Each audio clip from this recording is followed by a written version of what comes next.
आज हम लोग पढ़ेंगे 10वीं हिस्ट्री का प्रेस संस्कृति और राष्ट्रवाद का दूसरा पार्ट, तकनीकी विकास। 18वीं सदी के अंत तक प्रेस धातु के बनने लगे। 19वीं सदी के मध्य तक न्यूयॉर्क के रिचर्ड एमहो ने शक्ति चालित बेलनाकार प्रेस को कारगर बना दिया। शक्ति चालित यानी अब वो चलने लगा इंजन से, ठीक है। और इसका मैटर जो है, जो छपता है ना, वो धातु का बनने लगा। इससे प्रति घंटे 8000 ताव छापे जा सकते थे, यानी पेज, है ना। सदी के अंत तक ऑफसेट प्रेस आ गया, जिससे 6 रंगों में छपाई एक साथ संभव था। 6 रंग में अब छपाई शुरू हो गया। 20वीं सदी के प्रारंभ में बिजली से चलने वाले छाप खाने ने तेजी से काम करना शुरू कर दिया। तकनीकी रूप से सुधार के चलते प्लेट की गुणवत्ता बेहतर हुई, जिस प्लेट से पर मैटर बना के छापा जाता है। पेपर, रील और रंगों के लिए फोटो विद्युतीय नियंत्रण भी काम में आने लगे। अब पुस्तकें सस्ती और रोचक कवर तथा पृष्ठों के साथ पाठकों के बीच पहुंचने लगी। इन पुस्तकों के पूर्व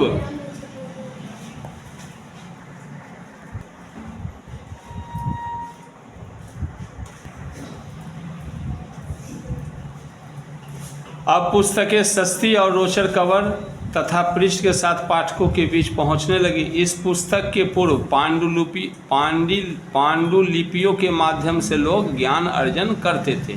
यह आम छात्रों के लिए सुलभ नहीं थी, क्योंकि यह काफ़ी पुरानी होती थी, महंगी होती थी और दुर्लभ हुआ करती थी। भारत में प्रेस का विकास। भारत में छापखाना के विकास के पहले हाथ से लिखकर पांडुलिपियों को तैयार करने की पुरानी एवं समृद्ध परंपरा थी। यहाँ संस्कृत, अरबी एवं फारसी साहित्य की अनेकानेक तस्वीर युक्त सुलेखन कला से परिपूर्ण साहित्यों की रचनाएं होती रहती थी। इन्हें मजबूती प्रदान करने के लिए सजिल्द भी किया जाता था। जिल्द समझते हो ना, ऊपर का कवर। फिर भी पांडुलिपियाँ काफ़ी नाजुक और महंगी होती थी। पांडुलिपियों की लिखावट कठिन होने एवं प्रचुरता से उपलब्ध नहीं होने के कारण यह आम जनता के पहुंच के बाहर थी। छापखाना के आविष्कार ने भारत की भी तस्वीर बदल दी। प्रिंटिंग प्रेस सबसे पहले भारत में पुर्तगालियों धर्म प्रचारकों द्वारा 16वीं सदी में, प्रचारक जो हैं पुर्तगाली धर्म प्रचारक सबसे पहले 16वीं सदी में लाए।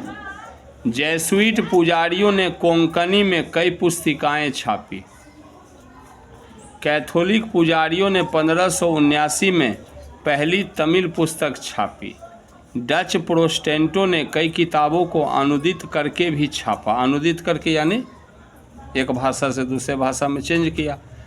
भारत में समाचार पत्रों का उदय 16वीं सदी की एक महत्वपूर्ण विशेषता है। यह न सिर्फ विचारों को तेजी से फैलाने वाला अनिवार्य सामाजिक संस्था बन गया, बल्कि ब्रिटिश सरकार के विरुद्ध भारतीयों की भावना को एक रूप देने, उसकी नीतियों एवं शोषण के विरुद्ध जागृति लाने एवं देश प्रेम की भावना जागृत कर राष्ट्र निर्माण में महत्वपूर्ण भूमिका का निर्वहन किया। समाचार पत्र के माध्यम से उनकी बातें, जो गलत बातें थी, वो छापी जाती थी जनता के बीच में। अगर समाचार प्रेस पर प्रतिबंध लगा दिया तो लोग घर में छापते थे। गांव 2-4 गांव में ही अगर फैलाने का मौका मिलता था तो छुप करके दे आते थे कि आज यहाँ का समाचार यहाँ, समझ गया ना। 150 गाँव के लोग जो थे आपस में जुड़े हुए थे, समझे, और एक दूसरे को मैसेज देते थे, जो छापता था उसको आकर के बताते थे। समाचार पत्रों की स्थापना। आधुनिक भारतीय प्रेस का आरंभ 1766 में विलियम बोल्टस द्वारा एक समाचार पत्र के प्रकाशन से हुआ।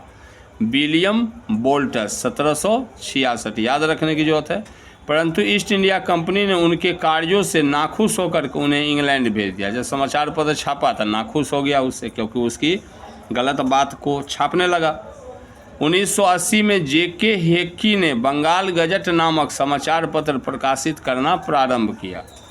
हिक्की को भी कंपनी की आलोचना करने के अपराध में सजा भुगतनी पड़ी। हिक्की के प्रेस को कंपनी ने जब्त कर लिया। नवंबर 1780 में प्रकाशित इंडिया गजट दूसरा भारतीय पत्र था। 18वीं सदी के अंत तक बंगाल में कलकत्ता कैरियर, एशियाटिक मिरर तथा ओरिएंटल स्टार, बम्बई गजट तथा हेराल्ड तथा और मद्रास कैरियर, मद्रास गजट आदि समाचार पत्र प्रकाशित होने लगे थे। ये सभी समाचार पत्र साप्ताहिक थे, अलग अलग दिन प्रकाशित होते थे। इनकी विशेषता थी कि ये एक दूसरे के प्रतिस्पर्धी ना होकर के पूरक थे। यानी एक कोई आज कोई संडे को निकालता था तो दूसरा मंडे को निकालता था, इस हफ्ता में एक दिन निकालता था। इस तरह से ये समाचार पत्र आगे पीछे निकलते थे और पूरे महीने के समाचार को कवर कर लेते थे। इनका क्षेत्र कंपनी के अधिकारियों, व्यापारियों तथा मिशनरियों तक ही सीमित था, लेकिन ये पेपर अधिकारी के पास जाता था, व्यापारी के पास जाता था और मिशनरी तक ही जाता था। भारतीयों द्वारा प्रकाशित प्रथम समाचार पत्र 1816 में गंगाधर भट्टाचार्य का साप्ताहिक बंगाल गजट था। 1818 ईस्वी में ब्रिटिश व्यापारियों ने जेम्स सिल्क बर्किंघम नामक पत्रकार की सेवा प्राप्त किया। इसने बड़ी योग्यता से कलकत्ता जर्नल का संपादन करके लॉर्ड हेस्टिंग तथा जॉन एडम्स को परेशानी और उलझन में डाल दिया। ठीक है ना, ये सब लॉर्ड हेस्टिंग कौन था? गवर्नर जनरल था। बर्किंघम ने अपने पत्रकारिता के माध्यम से प्रेस को जनता का प्रतिबिंब बनाया। इसने प्रेस की आलोचनात्मक दृष्टिकोण अपनाने, जांच पड़ताल करके समाचार देने तथा नेतृत्व प्रदान करने की ओर प्रवृत्त किया। अपने प्रगतिशील कार्यों से ये कंपनी की आंखों में खटकने लगे। फलतः उन्हें भी 1823 में इंग्लैंड भेज दिया गया। 1821 में बंगाल में संवाद कौमुदी तथा 1822 में फारसी में प्रकाशित मीरातुल अखबार के साथ प्रगतिशील राष्ट्रीय प्रवृत्ति के समाचार पत्रों का प्रकाशन प्रारंभ हुआ। राष्ट्रीय प्रवृत्ति यानी देश के हित के बारे में सोच करके समाचार छापना शुरू किया। बंगला में संवाद कौमुदी और फारसी में मीरातुल। इन समाचार पत्रों के संस्थापक राजा राम मोहन राय थे, जिन्होंने इन्हें सामाजिक धार्मिक सुधार आंदोलन का हथियार भी बनाया। अंग्रेजी में ब्राह्मणिकल मैगजीन भी राजा राम मोहन राय ने निकाला। 1822 ईस्वी में बम्बई से गुजराती भाषा में दैनिक बम्बई समाचार निकलने लगे। गुजराती भाषा में द्वारकानाथ टैगोर, प्रसन्न कुमार टैगोर तथा राजा राम मोहन राय के प्रयास से 1830 में बंगदत्त की स्थापना हुई। 1831 में जामे जमशेद, 1851 के साल में गोफ्तार तथा अखबार सौदागर का प्रकाशन आरंभ हुआ। ये देश के विभिन्न हिस्सों में अलग अलग अखबार का प्रकाशन कब शुरू हुआ वो बता रहा। अंग्रेज प्रशासकों ने भारतीय समाचार पत्रों द्वारा तत्कालीन सामाजिक, धार्मिक तथा राजनीतिक समस्याओं पर विचार विमर्श का स्वागत नहीं किया। अंग्रेज में जो शासन में थे उनको दिक्कत था और प्रेस को प्रतिबंधित करने का कुत्सित प्रयास किया। प्रेस की विशेषताएं समयानुसार बदलते परिप्रेक्ष्य में, जैसे जैसे समय बदलता गया उस दृष्टिकोण में, उस परिप्रेक्ष्य में प्रेस की विशेषता बता रहा है कि 19वीं सदी के पूर्वार्ध में जागरूकता के अभाव के कारण सामान्य जनता से लेकर जमींदारों तक की रुचि राजनीति में नहीं था। फलतः समाचार पत्रों का वितरण कम था। जनता को बोलते थे हमको क्या लेना देना राजनीति से, जमींदार को भी नहीं था तो खरीदते नहीं थे, समाचार पत्र पढ़ते नहीं थे। पत्रकारिता अभी तक घाटे का व्यापार था, यानी लागत ज़्यादा था, मुनाफा नहीं के बराबर था। समाचार पत्रों का जनमत पर कोई विशेष प्रभाव नहीं होने के कारण अंग्रेज प्रशासक भी परवाह नहीं करते थे। कुछ 10-20 आदमी के पास अगर जाइए रहा पेपर तो उससे उसको क्या चिंता। फिर भी समाचार पत्रों द्वारा न्यायिक निर्णयों में पक्षपात जो करता था अंग्रेजी सरकार, धार्मिक हस्तक्षेप जो करता था और प्रजातीय भेदभाव की आलोचना करने से, जाति प्रथा, ठीक है, से धार्मिक एवं सामाजिक सुधार आंदोलन को बल मिला। तथा भारतीय जनमत जागृत हुआ। 1857 के विद्रोह के पश्चात समाचार पत्रों की प्रकृति का विभाजन प्रजातीय आधार पर किया जा सकता था। भारत में दो प्रकार के प्रेस थे, एंग्लो इंडियन प्रेस और भारतीय प्रेस। भारतीय प्रेस भारतीय भाषा में लिखता था, ठीक है, और इंग्लिश में भी। एंग्लो इंडियन प्रेस जो था सो भारत में जो अंग्रेज रहते थे उनके लिए लिखते थे। एंग्लो इंडियन प्रेस की प्रकृति और आकार विदेशी था। यह भारतीयों में फूट डालो और शासन करो का पक्षधर था। यह दो संप्रदायों के बीच एकता के प्रयास का घोर आलोचक था, यानी हिंदू और मुस्लिम के बीच एकता नहीं चाहता था।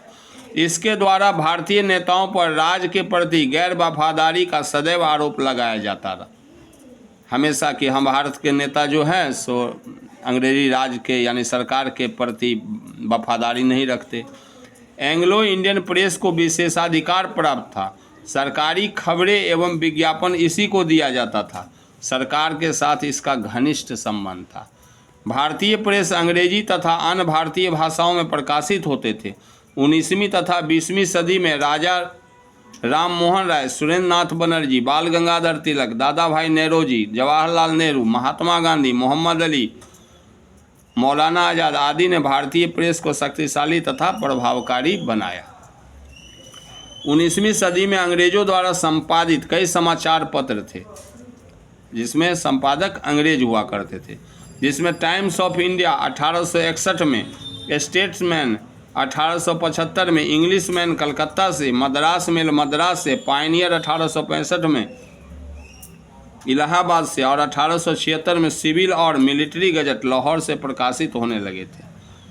इंग्लिशमैन सबसे रूढ़िवादी और प्रतिक्रियावादी समाचार पत्र था, यानी सरकार का पक्षधर था, जबकि स्टेट्समैन उदार विचारों का पोषक था।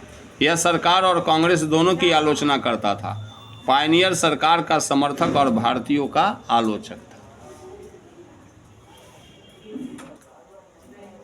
अब भारतीयों द्वारा प्रकाशित एवं संपादित पत्र क्या। 1858 में ईश्वरचंद्र विद्यासागर ने सोम प्रकाश का प्रकाशन साप्ताहिक के रूप में बंगला में प्रारंभ किया। ये सप्ताह में एक दिन निकलता था, सोम प्रकाश। यह राष्ट्रवादी विचारों से ओतप्रोत समाचार पत्र था। इसने नीलहे किसानों के हितों का जोरदार समर्थन किया। लॉर्ड लिंटन ने इसकी गतिविधियों के कारण ही वर्नाक्यूलर प्रेस एक्ट लागू किया था, ठीक है ना, प्रेस पर रोक लगा दिया था। कुछ वर्षों के बाद हिंदू पैट्रियट को भी विद्यासागर ने खरीद लिया। 1874-75 के बीच इस पत्र के लंदन में संवाददाता सुरेंद्र नाथ टैगोर और मनमोहन घोष ने इंडियन मिरर का प्रकाशन शुरू किया, ठीक है। सुरेंद्र नाथ टैगोर और मनमोहन घोष ने इस पेपर का, हिंदू पैट्रियट है ना, उसी का बोल रहा है, इंडियन मिरर के नाम से प्रकाशित करना शुरू किया। यह उत्तरी भारत का भारतीयों द्वारा संपादित एकमात्र दैनिक समाचार पत्र था। लंदन में शुरू किया, अब यहाँ बोला कि यह उत्तरी भारत का भारतीयों द्वारा संपादित एकमात्र दैनिक समाचार पत्र था। केशव चंद्र सेन ने सुलभ समाचार का बंगला में दैनिक प्रकाशन किया।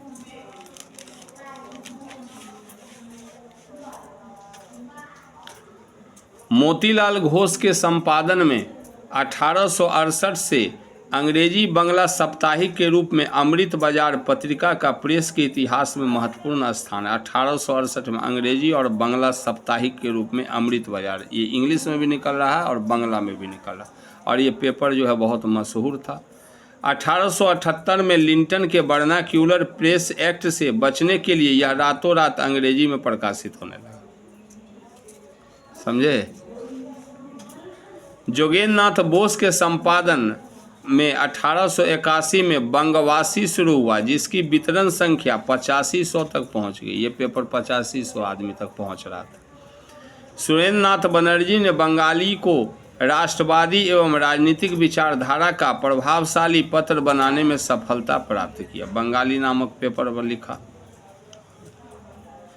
कलकत्ता से हिंदी बंगवासी आर्याव्रत, उचित वक्ता, भारत मित्र आदि का प्रकाशन शुरू हुआ। ये आर्याव्रत यही है जिसमें हमारे पापा बाद में आए, पिताजी। पहले आर्याव्रत, बाद में पटना से छपने लगा।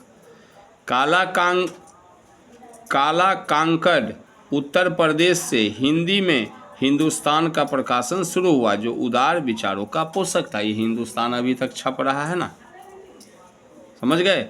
भारतेंदु हरिश्चंद्र की हिंदी पत्रकारिता के क्षेत्र में महत्वपूर्ण स्थान है। 1867 में इनके संपादन में बनारस से कवि वचन सुधा प्रकाशित होने लगा। इनकी संपादकीय टिप्पणियाँ राजनीतिक सामाजिक विषय पर होती थी, जो राष्ट्रवादी विचारों को सशक्त करने का काम कर रही थी। भारतेंदु की 1872 में प्रकाशित मासिक पत्रिका हरिश्चंद्र भी देश प्रेम और समाज सुधार से अनुप्राणित थी। ये भी देश प्रेम था, समाज में सुधार लाना चाहते थे तो मासिक पेपर निकालते थे। राष्ट्रवादी विचारों को संपोषित करने वाली पत्रिकाओं में बालकृष्ण भट्ट का हिंदी में प्रदीप निकलने लगा पत्रिका में। रामकृष्ण वर्मा का भारत जीवन महत्वपूर्ण स्थान है। ये भी राष्ट्रवादी विचार वाला पत्रिका है। बालकृष्ण भट्ट का प्रदीप और रामकृष्ण वर्मा का भारत जीवन। 1899 में अंग्रेजी मासिक हिंदुस्तान रिव्यू की स्थापना सच्चिदानंद सिन्हा ने की, जिसका दृष्टिकोण राजनीतिक था। राजनीतिक उद्देश्य से किया सच्चिदानंद सिन्हा। ये सब बाद में बने ना, आपके बढ़िया बढ़िया पद पर गए स्वतंत्रता प्राप्ति के बाद। धीरे धीरे 19वीं सदी के अंतिम 2 दशकों में राष्ट्रीय आंदोलन का फलक विस्तृत हो रहा था। फलतः राष्ट्रीय आंदोलन की नई लहर एवं कांग्रेस की स्थापना ने प्रेस के विकास एवं समाचार पत्रों के प्रसार पर व्यापक प्रभाव डाले। राष्ट्रीय आंदोलन फैल गया, कांग्रेस की स्थापना हो गई तो प्रेस का विकास हुआ तेजी से। बाल गंगाधर तिलक के संपादन में 1881 में बम्बई से अंग्रेजी भाषा में मराठा और मराठी में केसरी नामक पेपर का शुरुआत हुआ। बाल गंगाधर तिलक इसके संपादक थे। दोनों पत्र उग्र राष्ट्रवादी विचारों से प्रभावित थे और ये सब गरम दल के नेता थे ना। कांग्रेस का जब विभाजन हुआ, इसे उग्र राष्ट्रवादी विचारधारा था। इनका जनमानस पर व्यापक प्रभाव था। 1862 में एमजी रानाडे, महादेव गोविंद रानाडे ने इंदु प्रकाश तथा फिरोज शाह मेहता ने 1913 में बॉम्बे क्रॉनिकल का प्रकाशन आरंभ किया। सिर्फ पेपर कौन कब निकला है ये बता रहा है, कौन पेपर सरकार का समर्थक है, कौन राष्ट्रवादी विचार को लेकर है, बंगाल में कहाँ निकला, इसमें एक भी नहीं दिखा। पंजाब सब साइड का दिखा रहा पेपर, नहीं दिखा रहा। बंगाल में उग्र राष्ट्रवाद को फैलाने का काम अरविंद घोष और बारिंद्र घोष ने युगांतर तथा वंदे मातरम नामक पेपर निकाल करके किया। सब पर रोक लगा दिया था बाद में अंग्रेजी सरकार ने। मद्रास से 1878 में साप्ताहिक के रूप में प्रकाशित होने वाला हिंदू, अभी भी हिंदू प्रकाशित हो रहा है, 1881 में दैनिक के रूप में परिवर्तित हो गया। पहले साप्ताहिक था 1878 में, फिर 3 साल बाद ये दैनिक निकालने लगा। इस पत्र का दृष्टिकोण उदार था, यानी ज़्यादा कट्टरता से अंग्रेजी सरकार का आलोचना नहीं करता था।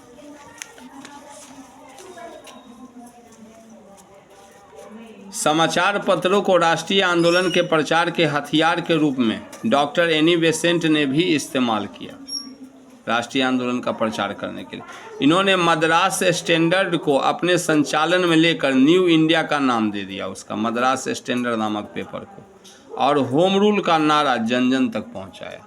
यानी भारत में देखो एनी बेसेंट क्या यहाँ पर चाल चल रहा है ना, तो ईसाई में ही एक को स्थापना करा दिया कांग्रेस का स्थापना में, ठीक है ना।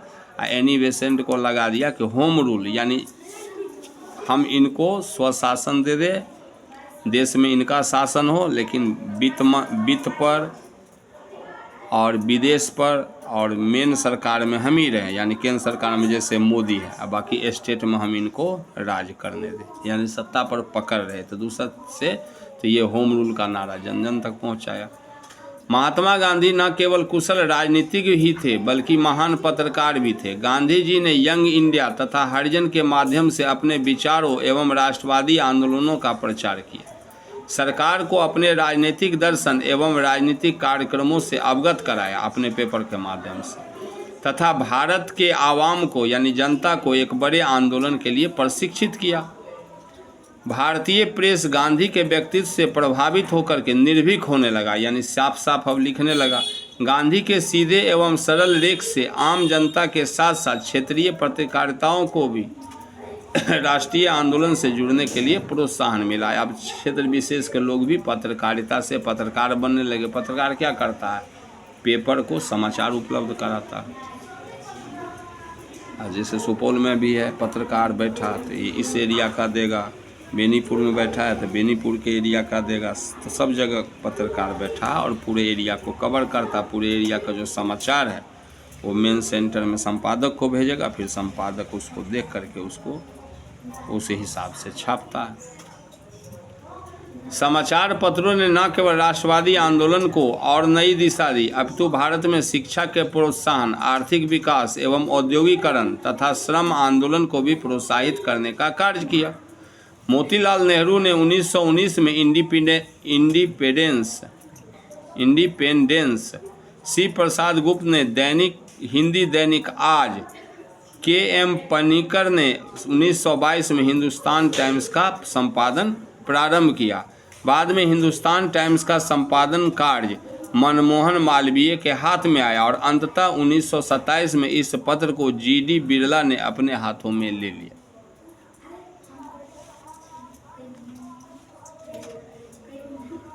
समाजवादी साम्यवादी विचारों के फैलाव के परिणाम स्वरूप मराठी साप्ताहिक क्रांति, workers and peasants party of India का प्रतिनिधित्व कर रहा था। मराठी साप्ताहिक क्रांति नामक पेपर जो है workers and peasants party of India, एक पार्टी है, उसका प्रतिनिधित्व कर रहा था, उसकी बात को छापता था। अंग्रेजी साप्ताहिक न्यू स्पार्क कांग्रेस, सोशलिस्ट, क्रमशः मार्क्सवादी एवं समाजवादी विचारों के पोषक था। यानी अंग्रेजी का साप्ताहिक बता रहा है कि न्यू स्पार्क था वह कांग्रेस का सोशलिस्ट, न्यू स्पार्क और कांग्रेस सोशलिस्ट जो था वह मार्क्सवादी, यानी न्यू स्पार्क मार्क्सवादी विचारधारा को और कांग्रेस सोशलिस्ट जो था समाजवादी विचारों का पोषक पेपर था, उससे संबंधित बात लिखता था। एम.एन. राय ने अंग्रेजी साप्ताहिक इंडिपेंडेंट का 1930 में एस. सदानंद के संपादन में दी फ्री प्रेस जर्नल को शुरू किया। अंग्रेजी साप्ताहिक इंडिपेंडेंट 1930 में एस. सदानंद के संपादन में दी प्रेस जर्नल को शुरू किया। अब यहाँ पर यह लाइन क्या पूरा क्लियर नहीं है। मद्रास में स्वराज तथा गुजराती में नवजीवन का प्रकाशन भी शुरू हुआ। 1910-1920 के बीच उर्दू पत्रकारिता का भी विकास हुआ। उर्दू पत्रकारिता का विकास हुआ। मौलाना आज़ाद के संपादन में 1912 में अल हिलाल तथा 1913 में अल बिलाग नामक पेपर जो है कलकत्ता से निकलना प्रारंभ हुआ। मोहम्मद अली ने अंग्रेजी में कॉमरेड और उर्दू में हमदर्द का प्रकाशन किया। ये पेपर आइयो रहा है शायद हमदर्द। 1910 में गणेश शंकर विद्यार्थी के संपादन में प्रताप का प्रकाशन कानपुर से प्रारंभ हुआ। यह उग्र राष्ट्रवाद तथा किसान मजदूर का जबरदस्त समर्थक पेपर था।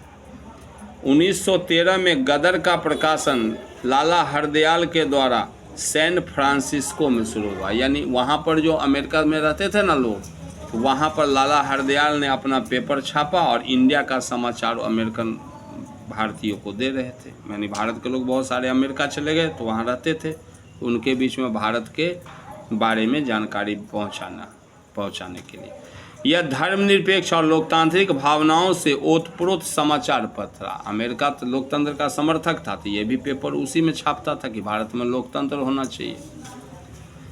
जनवरी 1914 से पंजाबी में भी इसका प्रकाशन शुरू हुआ। गदर का विदेशों में रह रहे भारतीयों के मन में देश प्रेम का भाव जगाने हेतु यह पत्र काफ़ी सक्रिय रहा। जहाँ तक उर्दू प्रेस का राष्ट्रवादी आंदोलन से संबंध की बात है, 1857 के क्रांति के दौरान और उसके पश्चात यह अंग्रेजी राज का घोर आलोचक था। लेकिन राष्ट्रीय राजनीति में सर सैयद अहमद खां के बढ़ते प्रभाव ने इसे कांग्रेस समर्थित राष्ट्रीय आंदोलन एवं अंग्रेजी राज से मुसलमानों के संबंधों की नई व्यवस्था के लिए प्रेरित किया। यानी शुरू में ये अंग्रेजी राज का घोर आलोचक था, बाद में सैयद अहमद खान का प्रभाव बढ़ा इस पेपर पर, तो कांग्रेस समर्थित राष्ट्रीय आंदोलन जो था उसमें मुस्लिम किसका साथ देंगे उसके बारे में ये लिखता था, और अंग्रेजी राज में मुसलमान सरकार के साथ किस प्रकार से संबंध रखेंगे इस पर प्रेरित किया। हालांकि उर्दू प्रेस ने समान रूप से सर सैयद अहमद के विचारों से सहमति प्रकट नहीं किया पूरी तरह से। मौलाना आज़ाद, मोहम्मद अली और अब्दुल वारिस साहेब आदि के संपादन में प्रकाशित होने वाला पत्र पूर्णतः राष्ट्रवादी भावनाओं से ओतप्रोत था। इनमें से कई पत्रों के ग्राहक सर सैयद के अलीगढ़ जनरल से कहीं अधिक थे। यानी बोला मौलाना आज़ाद, मोहम्मद अली और अब्दुल वारिस साहब के संपादन में जो पेपर निकल रहा था, इसमें से कुछ पेपर जो था वह सर सैयद अहमद खां जो अलीगढ़ जनरल के नाम से पेपर निकालता था ना, उससे ज़्यादा इसके ग्राहक थे। और ये सर सैयद अहमद खान ने ही मुस्लिम यूनिवर्सिटी का नींव डाला। ये सब पाकिस्तान के पोषक लोग थे, समझ गए। प्रेस का राष्ट्रीय आंदोलन में भूमिका तथा प्रभाव।